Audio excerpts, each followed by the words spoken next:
Welcome to The Explainer. So today, we're going to dig into something pretty interesting, a potential crack in Donald Trump's hold over the Republican Party. And you know what caused it? A single, pretty shocking social media post that he made right after a famous Hollywood director died, which sparked this completely unexpected backlash from his own side. Now, a statement like that, you might think it's from a political opponent, right? Nope, that's from Representative Stephanie Bice, a loyal Republican from Oklahoma. So, what on earth could make someone like her come out with such a direct, public rebuke of the former president? Well, the answer really comes down to one specific and let's just say deeply controversial social media post from Donald Trump that just set off an immediate firestorm. Okay, so here's what happened. On Monday morning, Trump posts about the death of Hollywood director Rob Reiner, but instead of, offering condolences, he posted jeers. He basically suggested that Reiner's public criticism of him somehow led to his death. The post was just widely seen as ugly and callous, and it really became the flashpoint for everything that came next. And that brings us to the real heart of our analysis today. This unusual and frankly pretty surprising criticism that just erupted from inside Trump's own party. This was not business as usual, not at all. For years, you know the drill. The standard Republican response to any Trump controversy was just to avoid it. The classic line was always, "I haven't seen the tweet." But this time was so different. Republicans weren't even waiting for reporters to ask them about it. They were coming out proactively and publicly slamming the former president's post. And here's what's really telling. It wasn't just the usual suspects. I mean, of course, you had your swing district Republicans like Mike Lawler and known adversaries like Massie weighing in. But the criticism also came from really staunch party loyalists, people like Stephanie Bice, who we heard from at the very beginning. It's this broad mix of critics that makes this whole moment so significant. Okay, so let's get into the big question. Why now? What's changed that's making these Republicans feel, well, brave enough to actually speak out? According to one longtime party operative who talked to Slate, the answer is pretty simple. Trump rules by fear. And the crucial thing to understand here is that this fear, it's starting to fade. Political insiders are really pointing to four key factors here.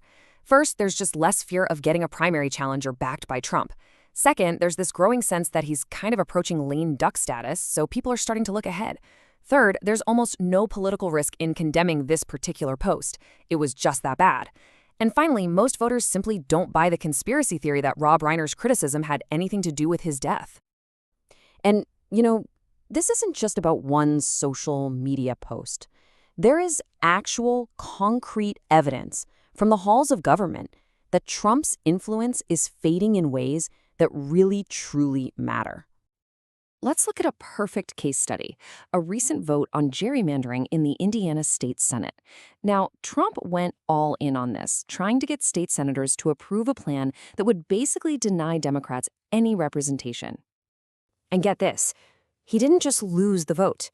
A majority of his own Republican Party members in that chamber voted against him. And they did this even after he and his allies made direct threats of political consequences. They just defied him. So you might think that after all this criticism, Trump might back down, right? Nope. He doubled down.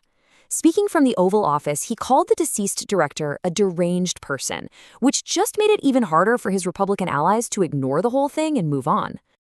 So let's zoom out and try to put all of this in context. What does this duality, this push and pull, tell us about Donald Trump's power inside the Republican Party right at this moment? It's like we're seeing two conflicting things happen at once.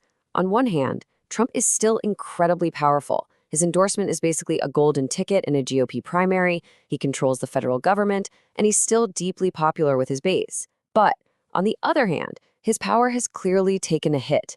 His approval ratings are near all-time lows, Democrats have been overperforming in recent elections, and as we've seen, Republicans are a lot less willing to just excuse the inexcusable. So the key takeaway here is this. Donald Trump isn't just going to disappear from politics anytime soon. But what's happened this past week shows that he's no longer the undefeatable political juggernaut he looked like just a few months ago. The armor definitely has some cracks. And that leaves us with the really big question moving forward.